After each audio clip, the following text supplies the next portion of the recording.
This is episode 5 of You've Been Gilmored with Mary and Blake. That's how you look when you got off a plane?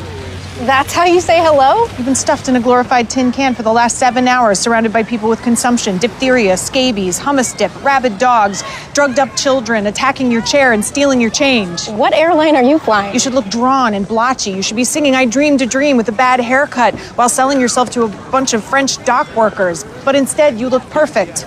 Admit it, you've been gooped. I have not been gooped. You're doing yoga in the aisles, wearing cashmere sweatpants while your comfort dog watches Zoolander 2 on his watch. I do blood clot prevention foot pumps wearing my Jonas Schimmel Kanishri baseball cap while toothpaste dries up a zit on my chin.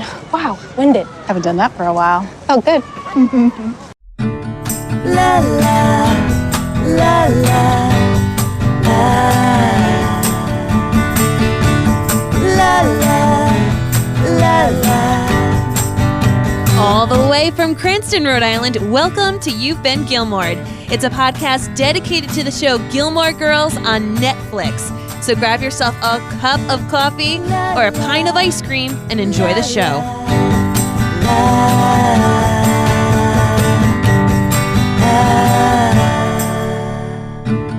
Hello, everyone, and welcome back. I'm your host, Mary Larson. My name is Blake, and I know I am nowhere near as witty as Luke, making up all of those Wi-Fi passwords right on the spot, right away.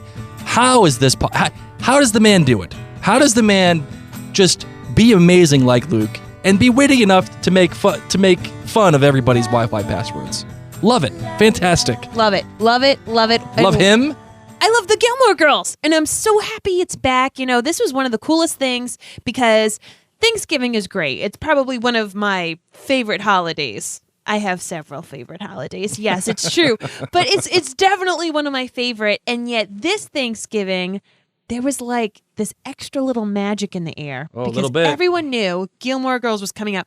Even if you didn't watch Gilmore Girls, you knew something big was happening. I don't know if my mom watches Gilmore Girls, but she was like, Mary, I saw the Gilmore Girls on the cover of some magazine, and I saved it for you. And it's a lot of people are watching this show.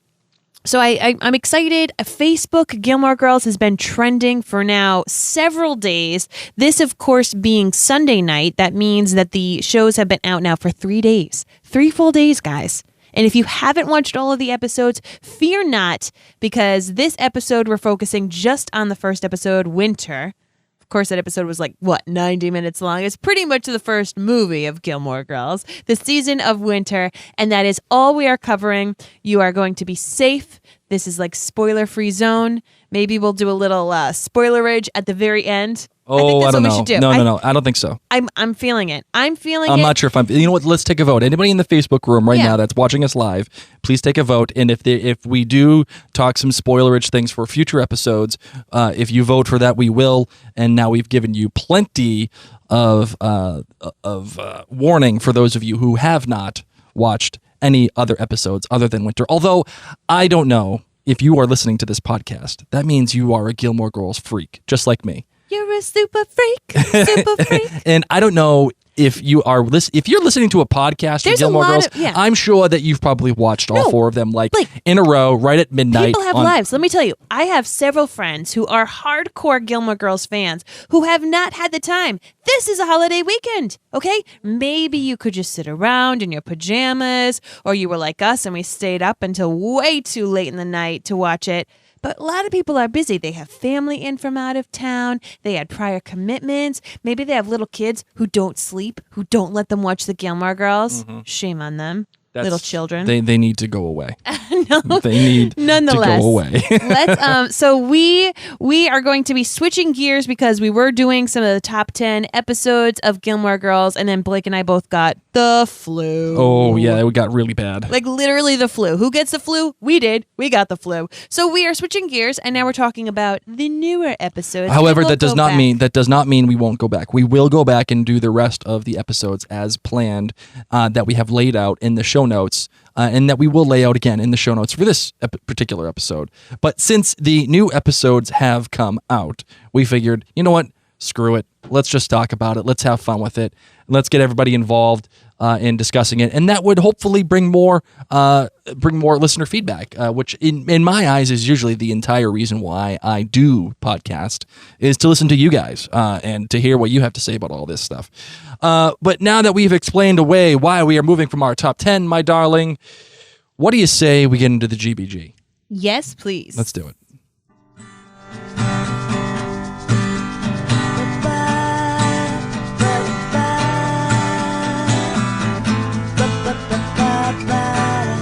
All right, my darling, why don't you start off? Why me? Oh, you want me to start off? I'll do it because I Okay. have to read a lot of comments. It's okay. Okay. All right. So my good for the GBGs, for those of you who are GBG virgins, GBG means you're good, you're bad, and you're great. So this, of course, is just for winter. My good is I smell snow. I heard that and I was like, girlfriend, winter is my favorite season. Winter in Stars Hollow is super magical. I mean, even right now, I'm wearing like a cookie maker's dream apron. It's sparkly. It reminds me of snow, and it's because I was just making cookies. I love winter, so You know what that's that my actually good. reminded me of? What? It reminded me of John Locke in Lost. What? When he was like, it's about to rain in 5 seconds, and he counts down. So I just for my sake. Okay. That's what I have to play this. We have to go back, Kate. Sorry, I have to play that. You know my favorite thing when you play sounds? What? You mouth them. No, I don't. Swear to God, you did it just right now. I did not. No, I wish didn't. Facebook Live could zoom in on your mouth because, as Jack said, we have to go back. That Kate. wasn't Jack. Actually, that was Jack. Sorry. I know my loss. Oh, my God. You mouthed it. It was really precious. So that's my good. Is We have to that go back, Kate. we started in winter. Winter in Stars Hollow is always the most magical, wonderful time. All those different festivals. I wish I lived in Stars Hollow, especially in winter. Mm-hmm. My bad.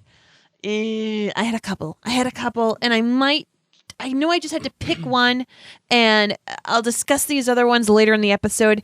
The most glaring, bad, atrocious thing in this episode for me was that winter suddenly ended and it became middle of spring. So at the end of this episode, it is winter. Like winter, like snow winter. Winter is here, okay? It's like Game of Thrones winter. It's coming, okay? It's the beginning. Everyone's pumped for winter. Lorelei ends the phone call and says, okay, Mom, I'll see you on Tuesday for therapy. And the next episode started, and all the cherry blossoms were already up. People were in short sleeves. It was like spring began. So I don't know where like the rest of winter went, but that winter was way too short for me. So that's my bad. Just the changing of seasons was very awkward because it was like a week. And then the great was having Paris and Emily Gilmore back. We knew we were going to have Lorelei and Rory. We knew that. But there are these other two incredibly interesting women who can really get under your skin, and they still did it, and yet they were such they were spot on in their characters. There were some times where different people you're like, you're a little shaky right now. But I felt like Paris and Emily brought it. Paris with being the person who runs this fertility clinic. I had no idea that was going to be in her future, but just how snarky she was, and yet quick and intelligent and funny and just so Paris. And then Emily was an amazing just revisit to this character. And she finally found the maid that she likes. So that I thought was really cool. So that was my great, just having Paris and Emily back in full effect. What was your GBG? All right, my good was the self-awareness of the show. The self-awareness knowing that it had been gone for quite some time. The self-awareness that it knew that we were dying to see the two, the pair of Lorelei and Rory back together again. And it was self-aware enough where we knew and it knew that we just wanted them to just right away because we wanted to get back in the saddle again. And that is, I mean, it worked because I played it at the beginning of the show. I mean, it was a perfect combination of seeing the characters, drinking the coffee, having Rory just walk up. There's Lorelei already there. It's ready to snow, and they're going back and forth and they're talking about Ben Affleck and Superman and all that other stuff. Just it's right on the money. The bad, the self-awareness. Wait, that was just your good. I know, but that's also the bad too. And it's the bad because I like when shows are self-aware, but I don't like when they're overly self-aware. And it was cute when she's like, oh my God, it's been a long time since we did that, huh? And she's like, how long's it been? And Rory says, it's been years. And yes, I know it's cute. Yes, I know it's being self-aware, but the self-awareness went a little overboard when Rory has all the different phones and she's walking through Stars Hollow and she's trying to find like signal for her phones. Yeah. And she's walking around town. She's walking into Dozie's. She's standing up. She's passing the cabbage out. And then she runs into Lane, and like Lane, it's just all of a sudden like they're showing every character. Here's Kirk, and then here's Lane, and then they're just reacquainting you with everything. And unfortunately, there's no organic way to just sit you back into this world. So I think this was probably the best way that they could do it. But it's still, again, a little too self-aware. There's no way Rory is just... First of all, what really bothered me was you're not going to go into a building to get better signal for your cell phone. It's just not going to happen. Now, again, this is Stars Hollow, and like Lorelei actually says, it was built in a Christmas... in a bulb, in a snow globe. Yes, it's a perfect little town. I get it. But it just felt a little too self-aware. Okay. For my opinion. And my great was the very, very, very, very beginning of the episode. Before we saw anything, it was a black screen, and you heard all of the voices, familiar voices from Luke and Kirk and Richard and Emily and Lorelei and Rory and Michelle and all of those. See how I pronounced it right that time? Michelle, I was very proud of you. I was waiting. I know. You hear all those voices, and it reminds you of where you have come from as a viewer. It reminds you that, yes, you are here. You're back in Stars Hollow. It's Amy Sherman Palladino saying, this is my Stars Hollow, not the season 7, not the ending that nobody really likes. You're back in my world again. And you know what? It's not just my world. This is our world together. This is something that we have created together. Mm-hmm. Yes, it's my words, but it's the zeitgeist because you have demanded it to be a zeitgeist. And once I heard those things, it was a reminder of why I love Gilmore Girls so much, and why I think the people and everybody that watched it so religiously and just like waited until midnight to watch it, why they watched it. And it was just brilliant. It was a brilliant choice, albeit a little on the nose, but I still loved it because it got you back into that world again.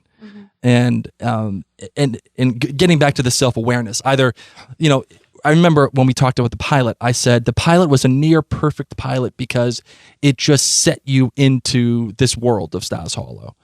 And they kind of did that in this episode. I kind of wanted them to do that again with this episode, but you still had to take the town tour, as Lorelei says. You kind of had to go through all of the town center, and you had to see Dozie's. You had to do all that again.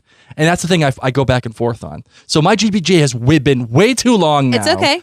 So I apologize for everybody. But please go right ahead and continue with your coffee cup rating. What do you got? My coffee cup rating is a good old... So we do this 1 out of 5. 1 out of 5 coffee cups. Mm-hmm. Coffee cups. Coffee? Coffee cups.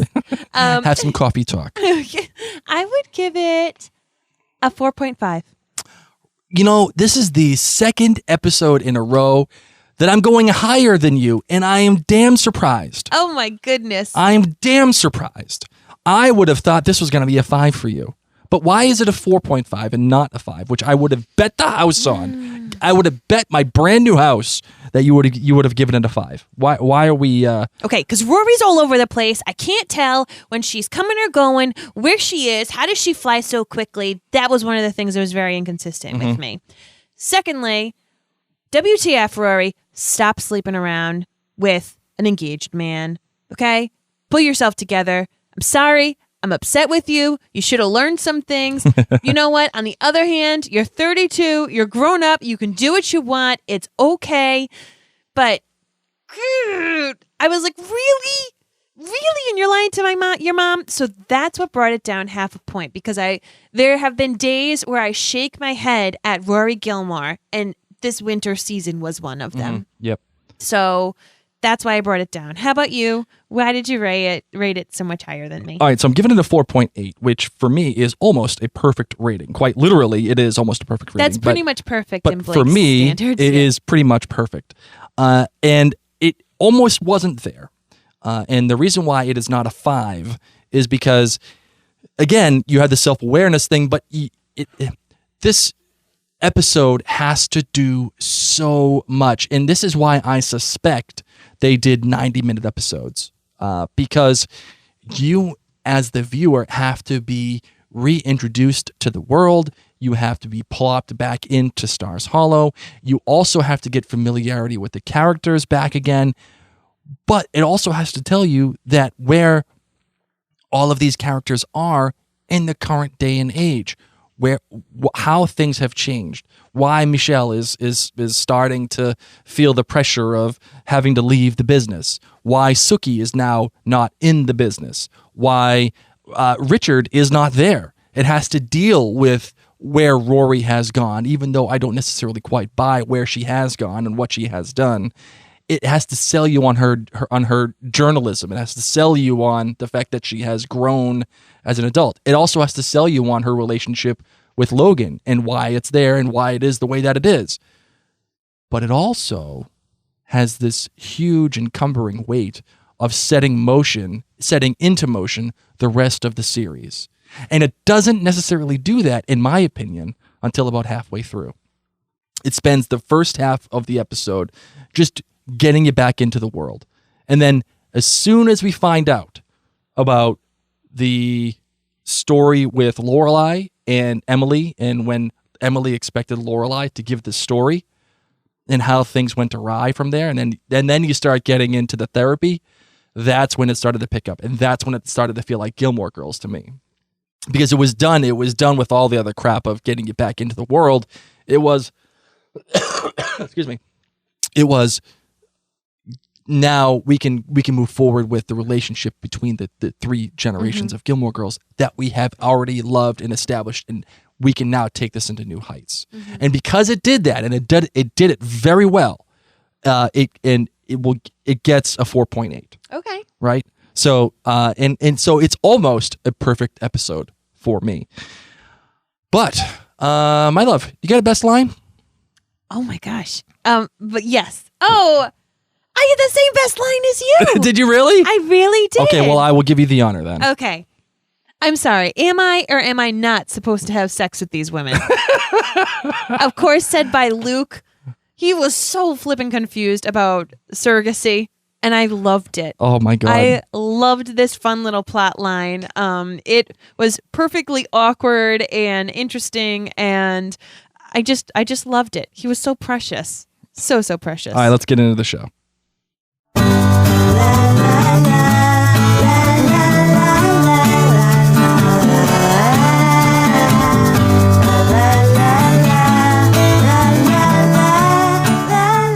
All right, so this episode title is Winter, as you all know.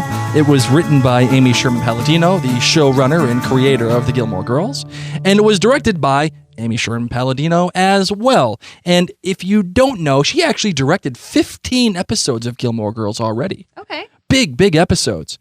And she actually has also directed some other television shows as well, including Bunheads. So she hasn't directed a whole ton in terms of other IPs, but she has directed a ton of Gilmore Girls. And I have to tell you, the direction in this episode, and what I suspect for the rest of the episodes, it was a lot more personal. The camera flowed a lot more easily. It didn't feel like how Gilmore Girls was shot. Gilmore Girls on the CW was, in my opinion, shot in a very basic way. Standstill cameras, panning here and there. But this camera work flowed throughout the episode. It turned with people. It revolved around people. It got up close. It even had the slightest hint of shaky cam on certain areas. And because of that, it gave it a little bit more of a production value. More importantly, however, the cinematography of this episode, I don't have the cinematographer in front of me, so for that, I deeply apologize. Shame. Actually, I could look it up right now, as a matter of fact. Excuse me. I did have the flu, so that's why I'm coughing. I apologize. The cinematography for this episode, however, did change the feel of the episode, in my opinion. Gilmore Girls back in the CW was the coloring and the shot and the shooting and how it looked was, in my opinion, very flat. Meaning, it's if you were to take a picture of black and white, okay, on one side was black, on the other side was white. Okay. If you were to take the coloring and you were to make it look flat, the black would be more of a dark gray, and the white would be a very light gray. You're getting fancy on me here, Mr. Artsy. I know. Well, just bear with me while I'm talking about this. Okay. All right. And you know who suffers from this hugely is Marvel. Marvel makes all of their movies look very flat. They all look the same. They take out the vibrant coloring, and I feel. Can we relate this to like an Instagram filter? I don't know the Instagram filters. No, but is that what you're kind of talking about? Yes, an Instagram filter. Okay, so pick one that drowns out all the color. Okay, like Nashville. Sure. Okay. Sure. Whatever. I'm going to rely on you for that. Rise makes everything look yellow. So the CW version of Gilmore Girls was very flat. It was very much like the Rise or Nashville filter in Instagram. Sure. Okay. However, in the new Netflix one, because I believe production value and there's probably a lot more money involved here, they actually used color. Blacks were black. Like X Pro, the X Pro filter. Blacks were black. Whites were white. And all the colors, the oranges were orange and the browns were brown. You could sense that there was It was prettier more to here. watch. Yes, it was much prettier to watch. You could just say that, Blake. It was prettier to watch. Listen, there are some nerds out there that need this explanation. Okay. I am one of them, and that's that. And I'll just talk about Instagram filters. But yes, that was who it was directed by, and that is the deal, that it is Winter, directed by Amy Sherman Palladino, the creator of the Gilmore Girls. Awesome. Actually, not just Gilmore Girls. Let's get that right. I apologize. Please, cut that out. So, my love, as we always do, how are we going to attack this episode?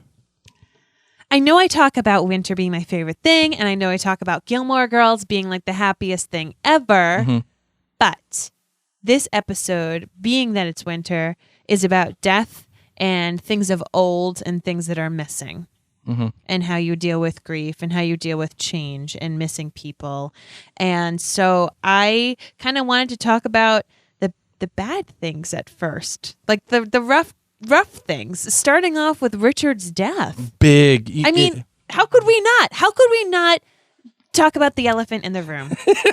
And it was basically the size of an elephant in the room. That painting. Oh my word. Smokes. Wow. So Richard had passed 4 months prior to this episode taking place. And I think that, Rory had come in town and she was there for the funeral.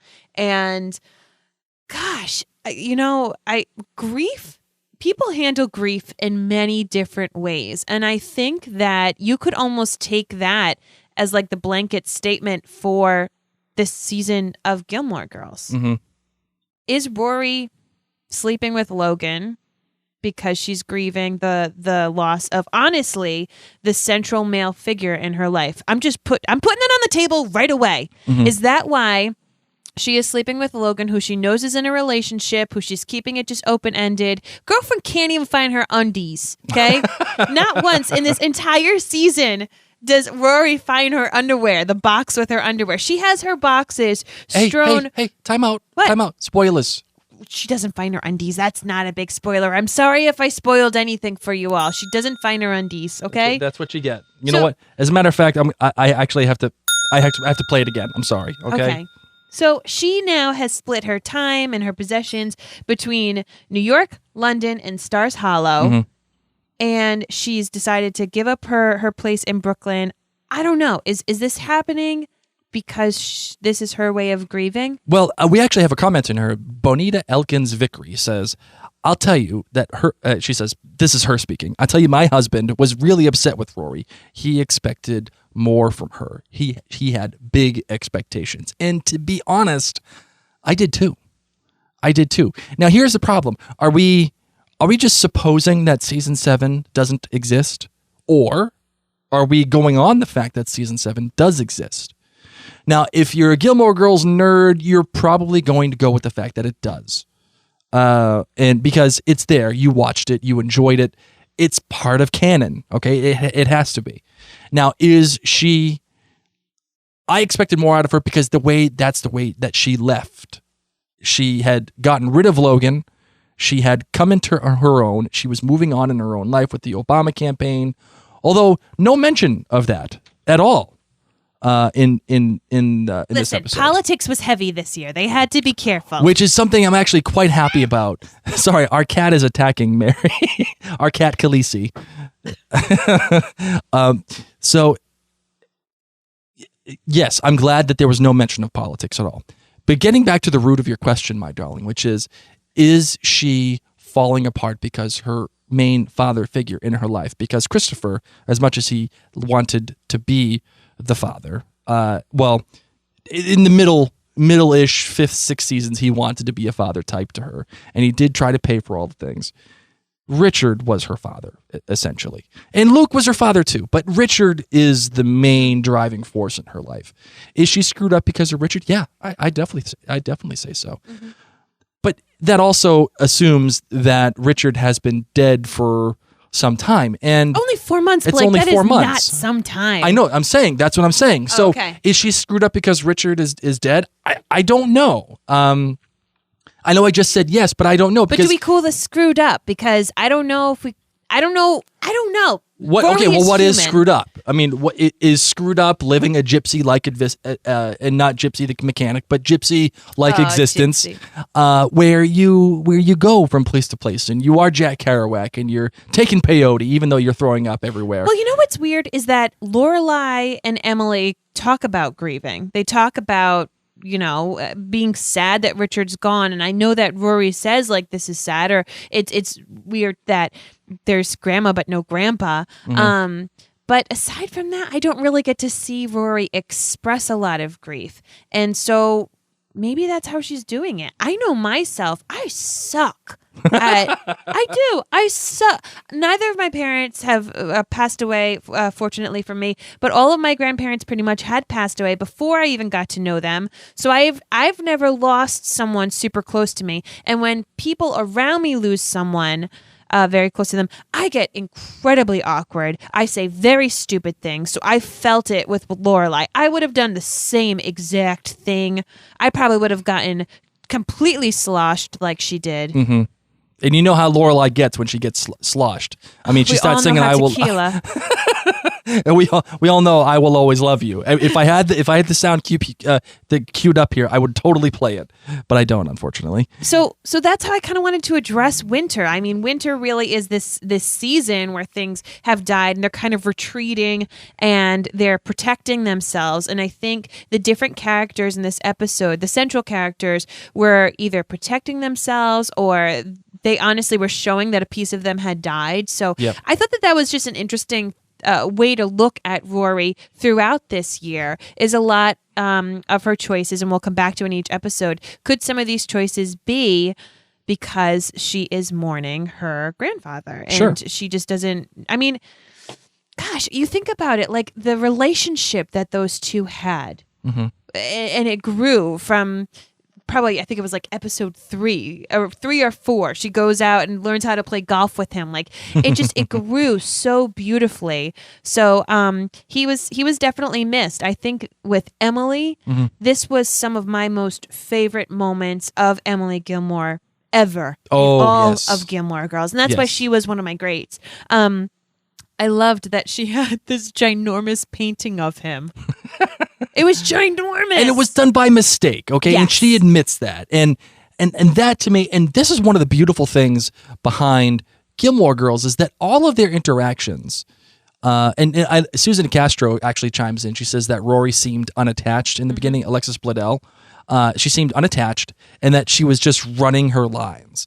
And that it didn't feel like there was any emotion, and she didn't feel that emotion like she felt with with Lorelei. Yeah, and she also brought up that she seemed to be lost for a while since she'd only had one major article written in all of those years, and not a lengthy list of accomplishments like when she was at Chilton or Yale. Right. So what I'm getting at is all of these things, despite the fact that and I would agree that it seemed like she was just running through them as opposed to speaking them.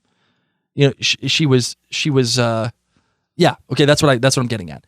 Despite that, all of the interactions and all of the emotion that you are feeling, especially from Emily, it felt real. It felt like you were rooted in a real person who was grieving when she says, "All right, Lorelei, fine, I screwed it up. What do you want me to do?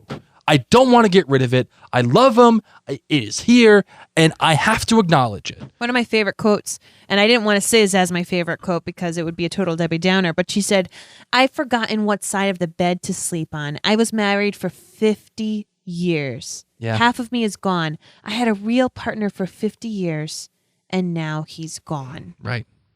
You and I have not been married for 50 years. No. And yet I can only imagine how half of me would feel gone if you had left me. And, we do know some people who sadly have had their partners pass away. Sure. And, but for 50 years, that's 50. I mean, my dad and my mother passed away when I was 18, and they had been married for 27 years or so prior to that. And I saw how he was, and as much as he doesn't want to admit it, and Dad, if you're watching this somehow, I don't know how you would welcome to be. Facebook. I know, thank you. But if my sisters are watching or someone relays this message to him, Dad, I swear to God, I love you very much. But in as much as he wouldn't want to admit it, he was deeply infected in such a way that he just couldn't function anymore. Because my mother was his best friend. My mother was his lover. I mean, my mother was they built a life, quite literally. They built a life together, and then she was just gone. And she was no longer there. And I see the same things of I remember when my mother passed away, I was in college, but I remember coming home and I remember seeing my dad like he was a ship at sea without a sail. He was just going, floating, and that was it. It had no real direction. No, it was just a haze, and that is especially what I got from Emily in this episode, right? I mean, Yes. that's what you got too. Oh yeah, I mean, and in her own Emily ways, that we even we got to see later on the episode when she was doing that cleaning of her closets. If something doesn't bring me joy, and nothing was bringing her joy. All of it was going, and it was funny. I mean, it was funny seeing that she read that book, and that she was enacting it, and it's one of those things that you try desperately to change things because you have to change your life. You have to say, "Get me out of this rut. I need to do something," and I want something to bring me joy. right, and nothing is, especially in that house. I mean, how could anything bring her joy? She created that home. Not just a house, but a home with Richard there. Everything that she does, everywhere she goes, everything that she wears, it's all Richard. How can she expect to have anything without him there? And that's why I suspect having that huge picture, even though it was a mistake, and it killed her to admit that, that's why she doesn't mind having it there. Because Richard, and I imagine Richard looms over the rest of the series. And I credit Amy Sherman Palladino for using Richard's death and Edward Herman's real death as the unifying, as the real guts of what this new series is about.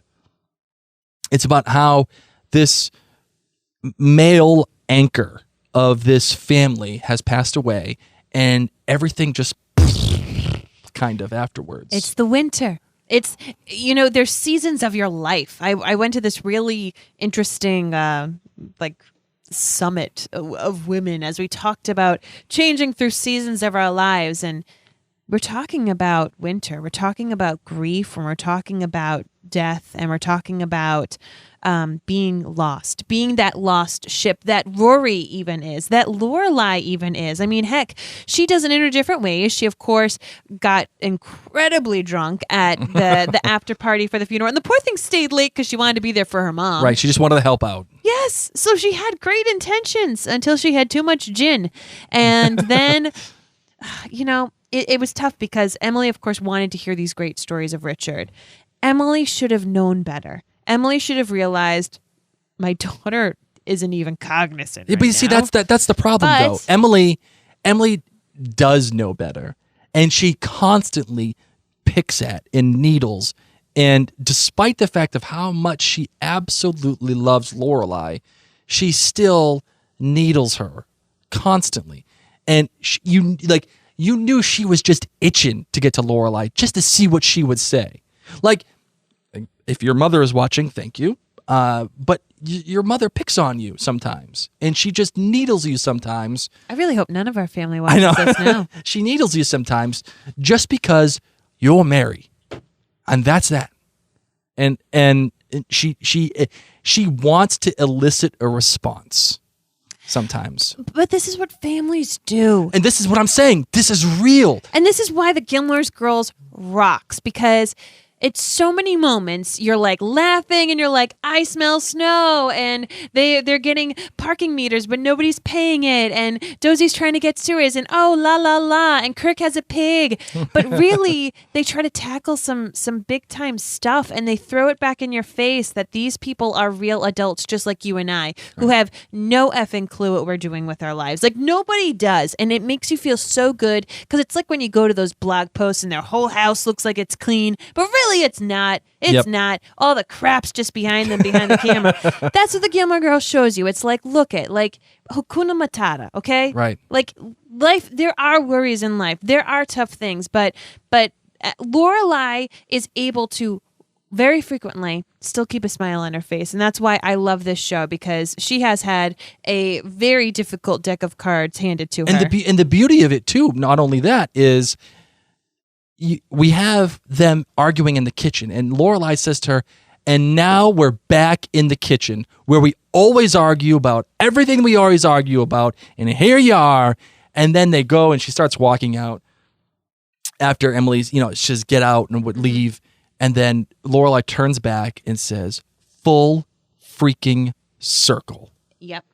And at the time, I got it, but I didn't quite get it. And I wanted to get others' take on this. So if you have a take on this, please chime in on Facebook Live. But my take on it was Lorelei was leaving the house again in anger and disappointed by Emily. Because if you remember in Dear Emily and Richard, Emily is the one planning out Lorelei's life with Christopher, and she's going to do that. And you've disappointed me. How could you get pregnant? Blah, blah, blah, blah, blah, blah. And she felt so problematic. She felt so rough about it that she had to leave. And she left despite how much Emily loves her. She left because Emily just couldn't get off of her case. Mm-hmm. And here we go again. Lorelei is now leaving the house again. Back in the merry-go-round. It just full freaking circle. Mm-hmm. Once again, everybody was back in the same boat, right? And to me, that is again, it's no coincidence that we're back here. We're talking about Gilmore Girls, and yeah, we went through all the fun stuff and Uber, like quite very funny. And you gotta call Love Kirk's Kirk. mom, and oh my God, the mom I love calls it. Kirk, and and he has to like borrow a car. Yeah. And he had to vent it because it was so smelly. And he thought people passed out. So you just wanted to be safe. Yes, we're talking about all those things, and it's great that the self-awareness is there. But it's no coincidence that the first thing we go to immediately is when the show really starts to take itself, not take itself seriously, but when it takes off. When it gets its own wings and says, I'm here and this is why I'm here. And you know what? It's a a brilliant step forward, and it's a perfect stepping off point, a real reason for this kind of show to exist. Because listen, you watched Full House. Fuller House. Fuller House. Blake. Fuller House. Okay? Now, I'm not saying Gilmore Girls is this great deep show. The Leftovers, it is not. Okay? Okay. It's not. And nor should it be. But it is not the remake with DJ Tanner. But it's not Fuller House either. No, okay? it's not. What I'm saying is you could kind of put Gilmore Girls and Full House on the same relative level. Okay? Maybe one's a little bit more deep than the other. Maybe one has better writing than the other. But it was meant to be the same audience. Yes. Am I right? Nostalgia. Come to Netflix. You watched this when you used to eat popcorn. Yes. Right. But it had no real reason to exist. Gilmore Girls? No. Fuller House. Oh.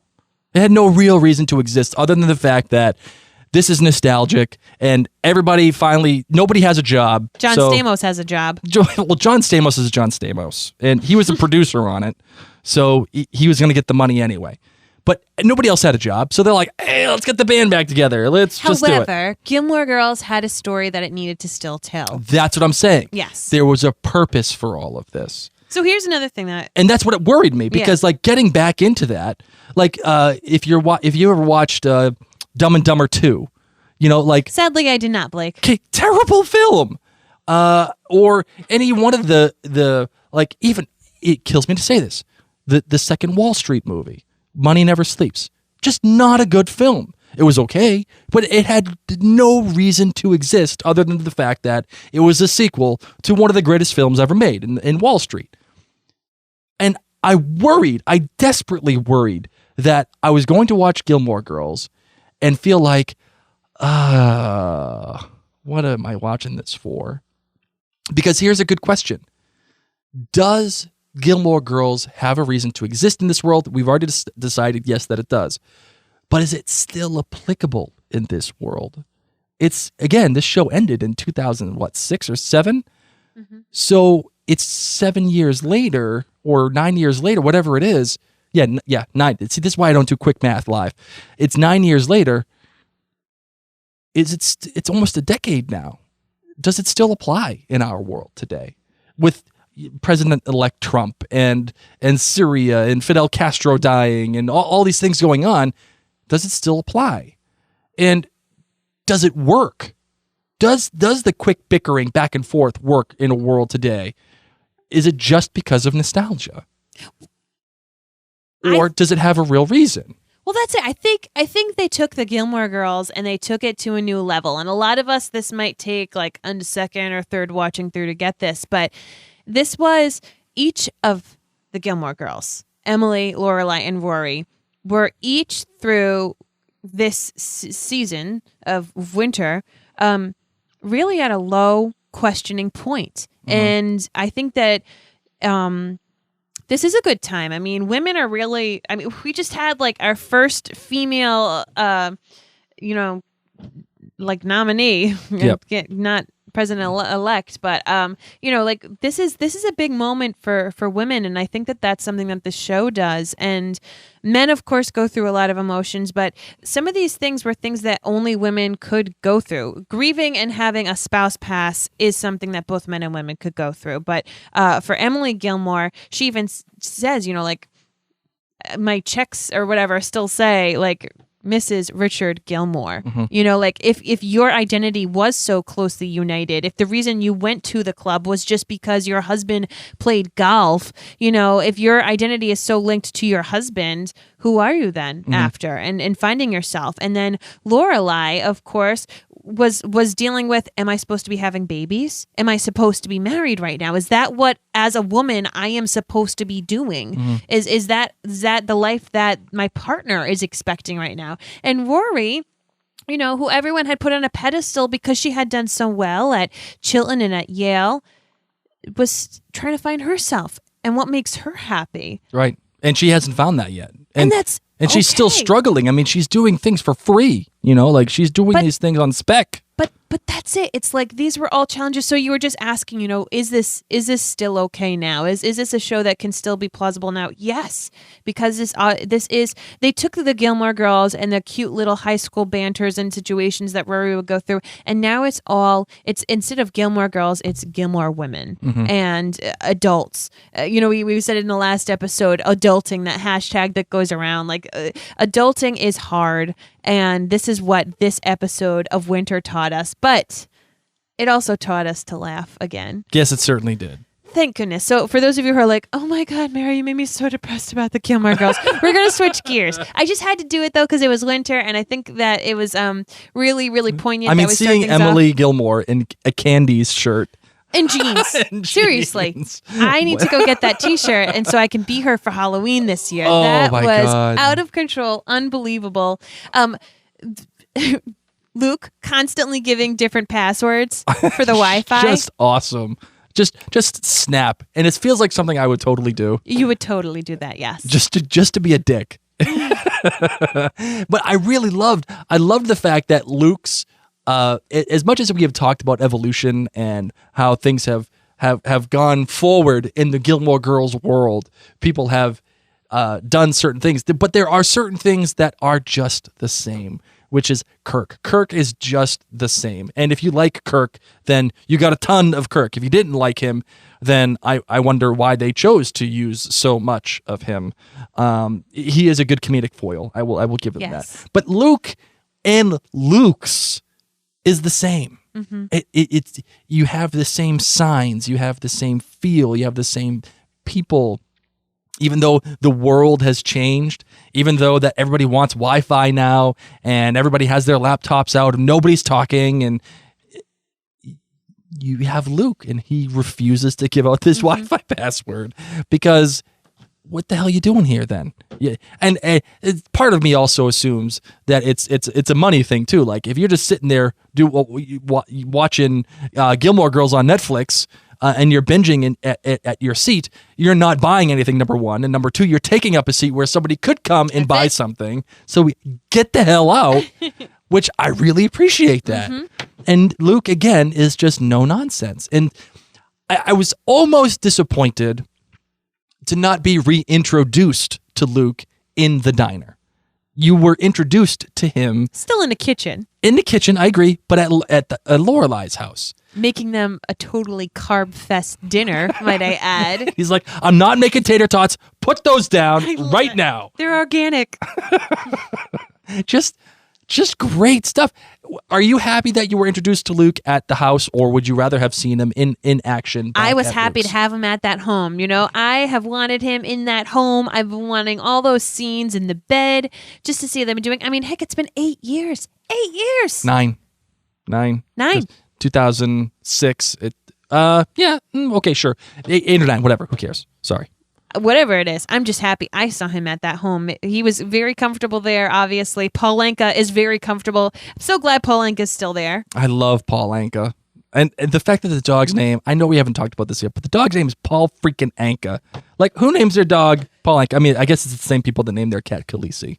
Hey. Or name your pig Petals. Let's Uber. I mean, as you said, that was just brilliant. Uber.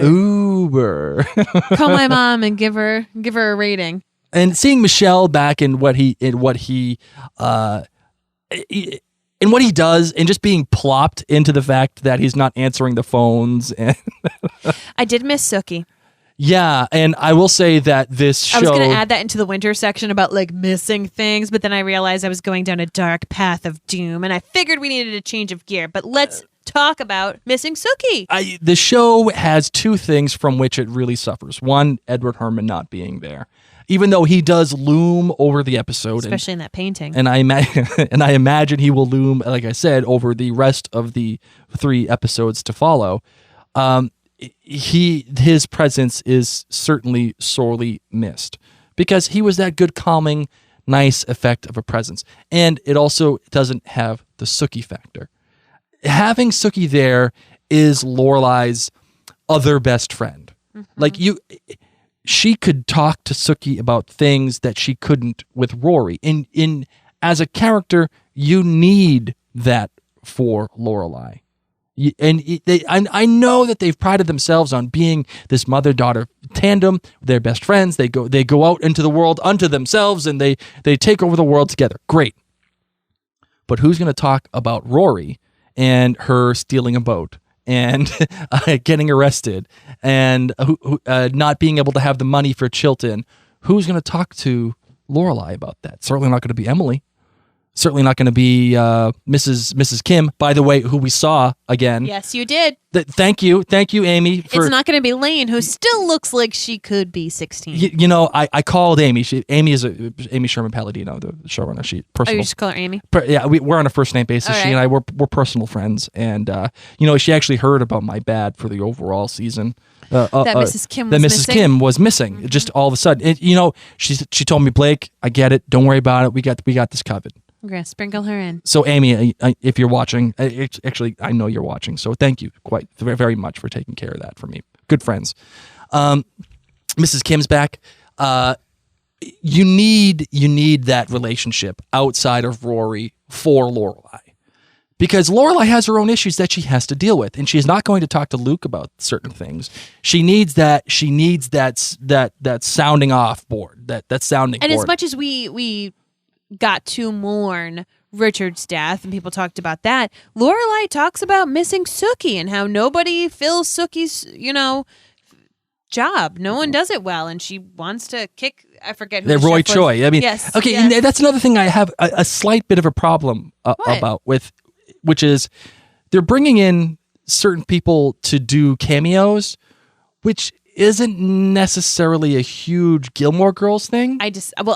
These might be like Gilmore Girls fans that are. But that's what I'm saying. That's the self-awareness of it all. Like, I love it. The self-awareness of, like, this is a big freaking event, so let's get cameos in here to bring everybody in. Well, I'm going to mention every cameo coming up from here on out, because I disagree. I loved the cameos, and if I was famous, I would have totally petitioned to have a cameo. If I felt had like any Zoolander, yes, or they did a little Zoolander in this, didn't they? Did, yeah. They talked about Zoolander, they talked about everything, or like Anchorman. That's how it kind of felt like. It was Anchorman 2. Everybody wanted to be in Anchorman 2, even though the movie was terrible. Another IP that exists for no other reason other than the fact that, hey, we really like Anchorman the movie. Let's make a second one, will we? Come on now, Oh, thank God Gilmore Girls didn't turn into that so far. You know what did make me very happy? What's that? And Susan DeCastro pointed this out on Facebook. Luke printing Rory's New Yorker piece on the back of all of his menus and being so proud. Like, Luke, as you said, doesn't change much. Right. And yet he changed all of the menus, and he was giddy. And Lorelei was just ranking on him for, he's super proud, Oh, man, just great. Just really, really awesome. I love Luke. He's so great. He's so good to Lorelei too. Watching all of her trash TV that she loves to watch, So sweet. And he was popping out some little references, pop culture references himself. So you could tell, like, over the 8 years, right, he was able to pick up what she was putting down. One of the things I could care less about is Naomi Shropshire and her little, like, stealing habits and drinking and hanging out with Rory. Fun. You know what? It kind of reminds me of, like, that fun person you met in your late 20s, and you're like, you're so fun. Yay! I just want to be around you. And, you're a mess, but here's the you're thing: fun. I didn't care about the lady. I didn't care about the book. I didn't care that Rory was writing the book, and I also didn't care about Paul, the boyfriend, or Pete, or Travis, whatever the heck. Do you realize how long we've gone in this episode without mentioning Peter Paul? Who was that again? That poor kid. That poor kid. They had breakfast and Rory almost left without him. He was in the bathroom. Yeah, and she had to, like, run back just to make sure, and how nobody knew who he was or I loved the conversations when he was like, "Oh, hey, Luke, I have that wrench that we talked about. Wanted to let you know that I brought it. Oh, and hey, Lorelei, here's that software that you asked me about." And they're all like, "What? I said that?" Like, so sweet. So sweet. Oh, man, just great. Really good stuff. And then, of course, we got to see when Rory's in England, in London, that she and Logan have an agreement. What happens in Vegas stays in Vegas. And this isn't anything new for Rory. Yeah, but are we okay with this? Are we on board with Logan and what Logan represents for Rory? And You're either in the Logan lovers camp, which a lot of people are, or you're in the you're Logan camp. And which camp are you in, Blake? You know, I like what Logan does for her. In what way? I like what Logan to me for Rory feels like a knight in shining armor. She had Dean, and Dean's a nice guy. He's the nice guy. Yes. And then you had Jess, who was the bad boy. Yes. And he did whatever he felt like doing, and you know, they get into car accidents and Rory breaks her arm and whatever, you know, like all that stuff. But Logan was the guy that she could tame, but also could rescue her at the same time and sweep her off her feet and give her everything that she wants. And that is something that I think as a daughter of Lorelei Gilmore, you kind of want. Why? Because Lorelei spent her whole life fighting for everything that she ever had. And the one time she went to her parents was for Rory to get money. And that's what obviously created the Friday night dinners, and that's how we all know Gilmore Girls as it is. However, I think Rory, being a smart girl, seeing what her mother had to go through and do everything that she wanted to do. I'm not saying she wanted the sugar daddy. And again, I'm also not saying that she needed somebody to take care of her. However, I do think that that does play a part into it. And of course, it's not the end-all be-all, because clearly Rory at the end of season 7 just gets rid of Logan. Now, this is again where we have to come to that understanding. Are we allowing season 7? Oh, of course or we're are we allowing not? season we 7. are. Okay, so if We we're are. allowing it, okay, then she gets rid of Logan and she tells him to go jump on a lake. Not just to get rid. He had proposed to her. Right. Okay, so here's a guy that really said, I want to marry you. I love you, love you, love you. And Rory said, no, thank you. And it wasn't even a no, thank you, not right now. It was a no, thank you. Like, I'm going on my own journey. And here she is, 8 years later, having rendezvous with him. But it's very open, like as open as could be. And like they both clearly have feelings for each other. Like he does what he does, and like it's almost in spite of the fact that she told him to go pound sand, that he still really cares about her and knows that I'm probably never going to be able to be with her, but hey, you know, it is what it is. I like her, and she obviously still feels for him. Yes. But they know that they probably can't do anything about it, because clearly, I mean, he's seeing other women and she's seeing other guys, and what happens in Vegas stays in Vegas. So, am I on board with Logan? It's hard to say right now. Okay. It's hard to say, because to the understanding that they have, he's not doing anything wrong, right? Correct. She helped make the deal. Yes. So can I fault a guy for doing that? No. I don't think that I can. The argument to be made, however, is that if he really truly loves Rory, then the other women would stop, regardless of whatever the circumstances are. But Rory said no. He asked Rory to marry him, and she said no. And she's specifically saying, like, this is open. This isn't committal. Right. She's not saying, I want to be your girlfriend. But is that because he has moved on with his life and is now doing what he's doing, so that gives her license to say that? Or... No, I think it's Rory. I think Rory has put her foot down in, oh, I don't want to be your girlfriend. Because I feel like Logan has made it clear, like, I want to take care of you. I want to do these things. I am not Team Logan, by the way. I'm making him sound much better than I think he is. I have never been a fan of Logan, because I think if Logan didn't have money, Rory wouldn't have dated him. Oh. If Logan still had the personality that he had. Because here's why. Well, does Logan has the personality because of the money? Yes. That's the question. Yes. So who would Logan be without money? I don't know. Would Logan be a fun frolic in London and taking you out to dinners and getting you a car and having you stay in this posh place whenever you want to stay in London? No. If Logan didn't have that money, no. Right, he and that's wouldn't. why I'm saying he is the knight in shining armor for her. Financially, but emotionally. Even emotionally, I still feel like he is too. He is, but I'm saying I don't think she would be frolicking with him as much if he didn't have all this money. Same thing like with what he used to do in college. All of those amazing, crazy like camping trips for rich kids. I freaking hated it because I'm like, I couldn't afford jumping anything. off cliffs. I need to work on the weekends. You rich kids can jump off cliffs with parasols and do all these fun, crazy things. So maybe that's why I have a chip on my shoulder about Logan, because he is so wealthy. It's that gosh, what was that movie with Buffy and Ryan Felipe, and they were wicked rich and they like Cruel made out with each other. Intentions. It was like Cruel Intentions. You know, my love. What? This is for you.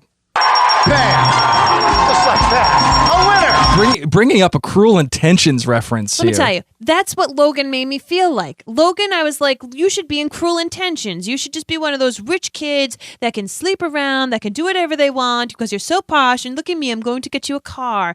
So, yeah, maybe that's why I've never been Team Logan. Okay. It might be that I just have a chip on my shoulder because I think he belongs in Cruel Intentions because he's rich. So I don't know how I went off on this tangent, but Well, here's another thing too, and this is getting off Rory for a minute here, because I think that this is a developing opinion. Okay, I'm on a developing opinion. I think we're on board with Logan so far because they have yet to define everything that's going on between Logan and Rory. It just is what it is. So that said, what it is for Lorelei is, and this is again where I think what is what for you're talking in too many pronouns again. I know. What triggers the show's real emotion, what triggers the core of the show, is the conversation between Emily and Lorelei. This is what it is. The kitchen conversation. The kitchen conversation, where Emily says, Lorelei comes in. She only cares about herself. She bowls everybody over. And if you happen to agree with her, great. And if you don't, you don't. But God forbid that you don't. Mm-hmm. And she makes Lorelei question her very existence as Lorelei Gilmore. She even says, I wonder if Luke knew what he was getting into with you. Right. So she throws in her relationship, Right. which is inadequate in Emily's eyes. Right. And here's the question. Is Emily wrong? Is Emily wrong in her assumption about Lorelei? Because did Lorelei define everything that goes on between Luke and Lorelei? Does Lorelei control they moved into her house. They didn't get married. They planned out their life the way that they planned out their life. And Luke just seems like a guy who kind of goes along to get along. Now, is that as a result of Luke, or is that as a result of Lorelei? And this is what Emily does. This is the real question. This is the real meat of the show, of the new series. What is Lorelei doing? And what is she planning on doing? You have this big back and forth, I think, for the entire episode of things getting bigger and better, or are they retracting? Are they getting smaller and worse? Everything is pushing. Everything is pushing towards Michelle's going to leave. I need to make the business bigger. Sookie's gone. Sookie's gone because she needs to go off and do a potato farm with whatever the guy's name is. And do we need a kid because I want to have a kid and we need to make our family bigger?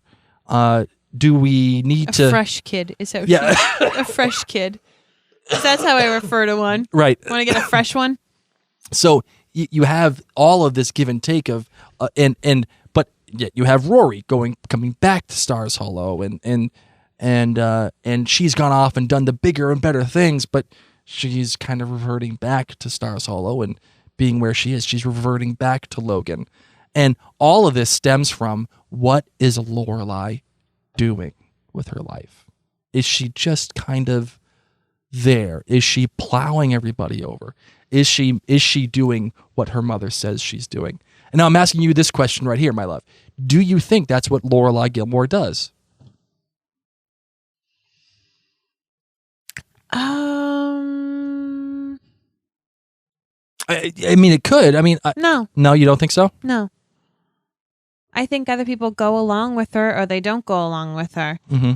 But Lorelai is a strong woman, and it's okay if people are different. I mean, heck, you look at Sookie. Sookie's completely different, and she's gone in a different direction, and Lorelai misses that and is okay with that. I don't think that she bulldozes Luke. I think Luke is just an incredibly easygoing and loving man who loves her. But you ask this deep question, and I don't know. Lorelai's just constantly in flux. I think I saw more of this episode more through Emily's eyes. Yeah, it's hard not to. It's hard not to. Yeah, because you do have that that looming effect of Richard passing away, and then you have the therapy session started, and how she tricked Lorelai into doing it. Yeah, and the therapy is perfect, and even though not much is said and not much is done. Don't we all wish we could all just go to therapy with our families? Oh my goodness, I do. Oh my God. Because I'm a believer in talking. I'm a big believer in talking, and it gets me into a heck of a lot of trouble. Oh my goodness. I don't think...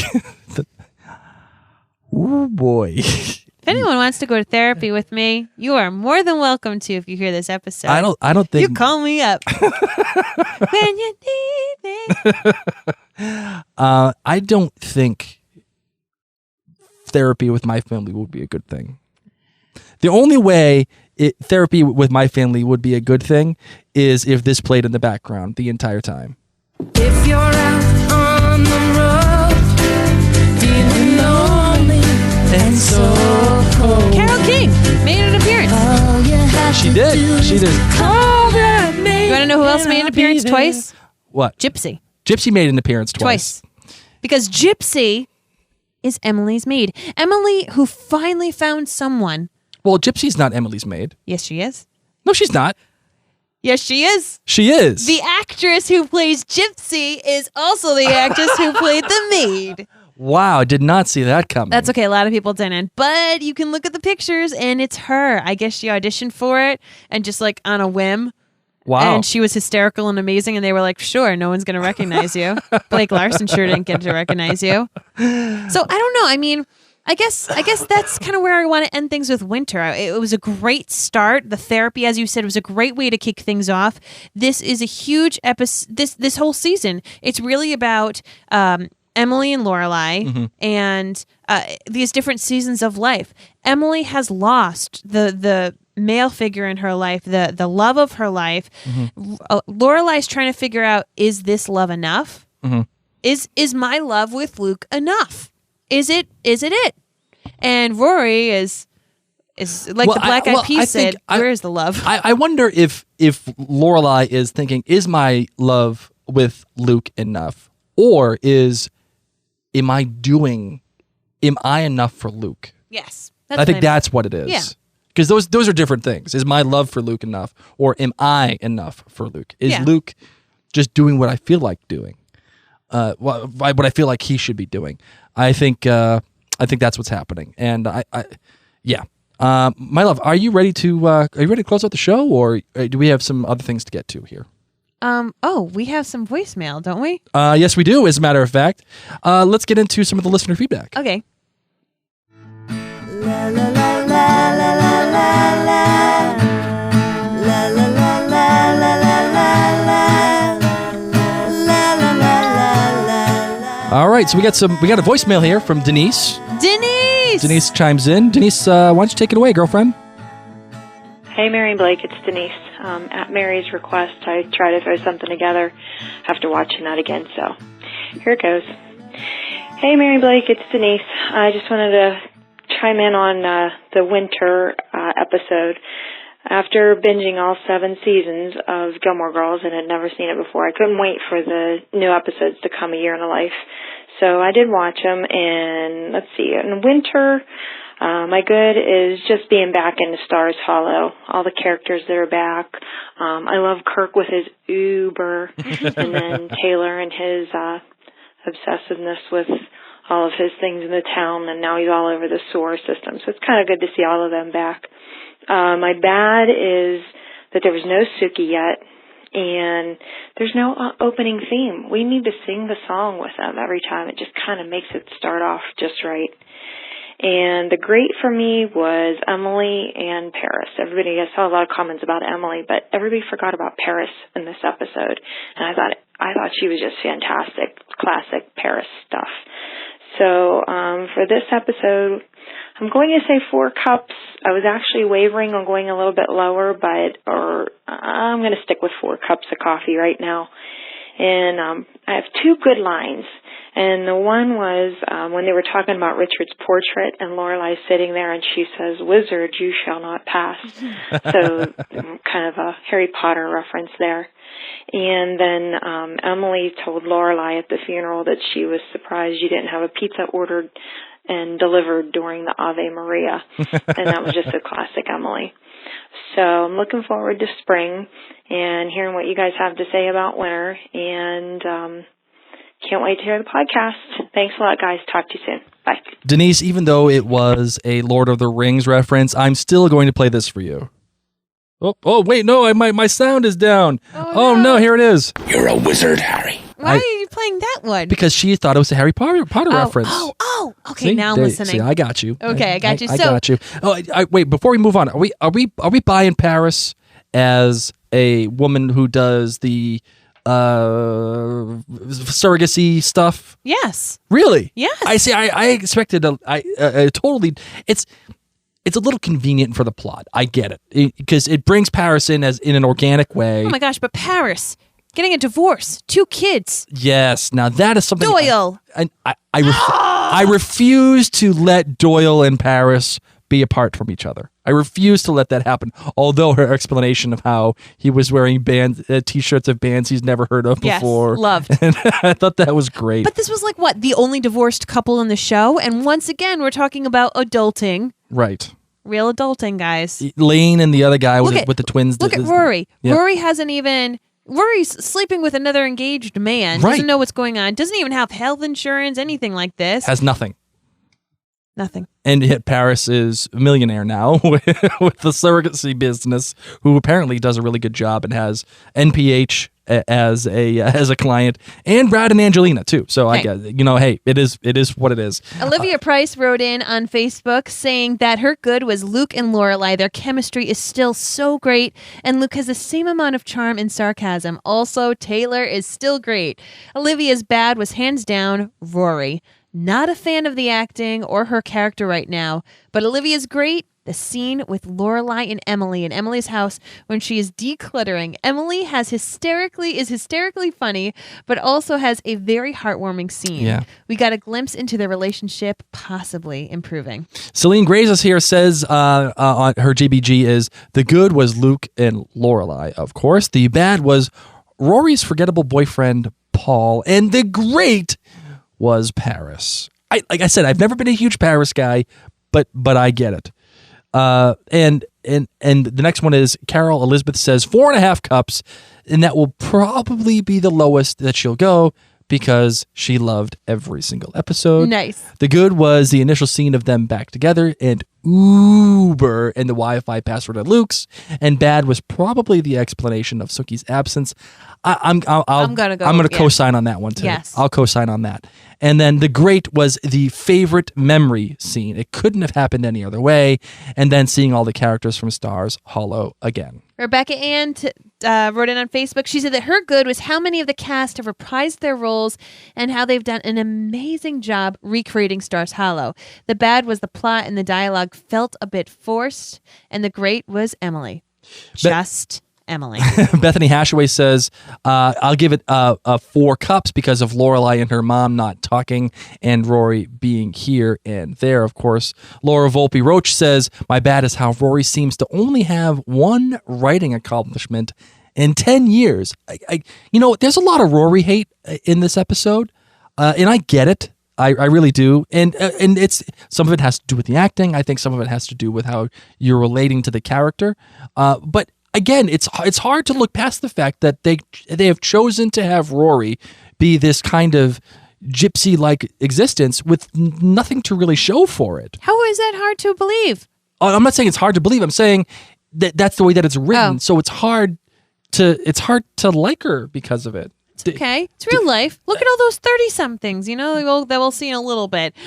Julie, let me see. Yes, Julie Chapman. That's what I'm doing it. I just have Julie and my phone is Julie. Julie texted me her GBGs. Thanks, Julie. Appreciate that. Thank you, Julie. She said, it's great that it's back. I loved the banter and just catching up with all the characters. I loved Luke at the house with the girls in the kitchen. While it was really sad, I loved the flashback to Richard's funeral. It was essential to address, and they did it perfectly. I also loved seeing Paris. As much as I love Logan, I was disappointed that they're having an affair. I'm generally not a fan of Rory's, and this was just stupid. She has already been down this path with Dean in season 4. I know this is my issue with her. Everyone in her life acts like she's the most amazing person in the world, and that she's kind of blah and nothing special is my opinion.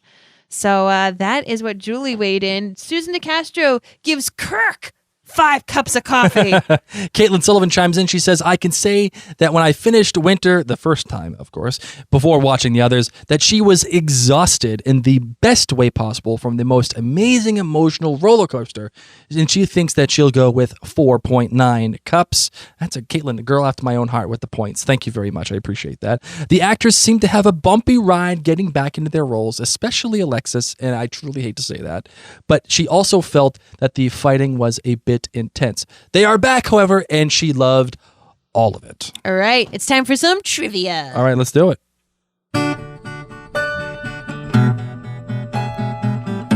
So we all know, if you guys have been listening to You've Been Gilmored and watching You've Been Gilmored, that we do some trivia at the end of the episode. We do. And yes, there is indeed some trivia to be had, even in this first episode of Winter. That, of course, is the new sign that is adjacent to Luke's old sign, no cell phones. At the diner, it reads no, and then also following that it says texting while ordering, no man buns, love that, no taking pictures of food, and no headphones. And if I can hear your music through your headphones, why are you wearing headphones? That is what the sign says at Luke's Diner, which I think I want that sign too for my donut shop. I'm not gonna lie. You should. Rory takes Paul into the kitchen at Lorelei's home, and he replies, I will follow. This reference, of course, is to the TV show's theme lyrics, which weren't played. No, they're not played. See, I'm not buying that one either. I really feel like they should be played. I thought it was a Netflix thing because you know how sometimes Netflix doesn't show you the intro. It's not. I purposely rewound to the very beginning, and it wasn't there. You know what? This is it. I'm just gonna play it under this. I'm gonna play it under because you know what? I feel like it has to be played.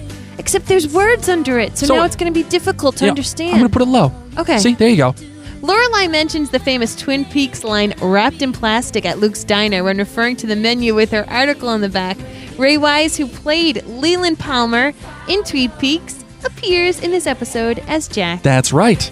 And it's also revealed that Paris is divorcing her husband, Doyle, as we all know, her love interest from the original series. It turns out that Doyle has gone on to become a successful Hollywood screenwriter. Doyle, however, was played by Danny Strong, the real guy Danny Strong, who in the real world actually ended up being a very successful Hollywood screenwriter. I had no idea. So that is the end of our trivia.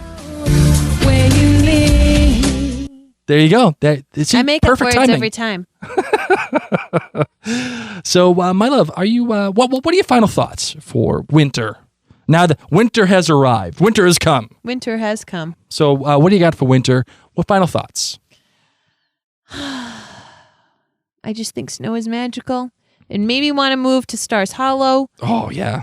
It made me want to go on my own little pilgrimage of finding Stars Hollow for reals. Well, actually, we did, in fact, go on a pilgrimage. A Rhode Island pilgrimage. To the Rhode Island version of Stars Hollow, which is Westerly. Yeah, that's really, my final thoughts are I'm excited to talk about the next 3 episodes. I think they did a darn good job recreating Stars Hollow. I wish that they just like put it in Connecticut so I could go visit it. Hint, hint. Anybody. Netflix. Netflix, if you're watching, I know you are, of course. Good friends. How about you? My final thought is I really liked how the show began. I liked where it was in the middle, and I really liked how it ended. I think that it is a great footing for the remainder of the series, and it's a good jumping off point to which the next episode, which will be spring, of course. And I think we're in good hands. It gave us a feel that we were familiar, but it also gave us a feel that something was new and that we were watching something that was worth our time. So now I'm interested to see, now that they have separated themselves, now that they have made themselves unique from all of the other crappy, nostalgic schlock. Watch your mouth. I said schlock. From all the schlock that has come out, now where do they go? How do they build on that? So that's what I'm looking forward to. And and the 4.8 is there, but just because we're back and just because it's Gilmore Girls, it's not going to stay there. Okay. It's put itself in a good position. Now we have to build on that, and it has to keep earning. To keep earning those good graces. You ready to close out the show? We are. All right, let's do it. La la la la. La la la la.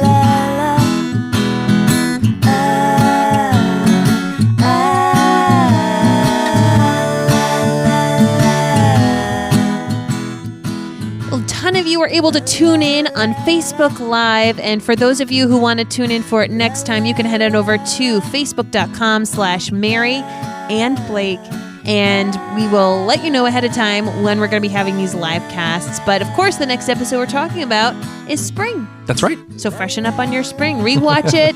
Send us ahead of time a tweet maybe, or shoot us a message on the Facebook page with your GBG.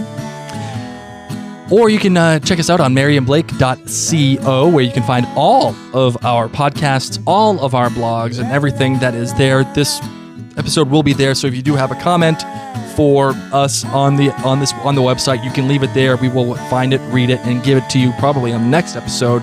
And if you want to leave a voicemail just like Denise did, just please use the number 503-454-6730, and your voice will be included with all the other voices that you've either heard or seen or whatever we've done here.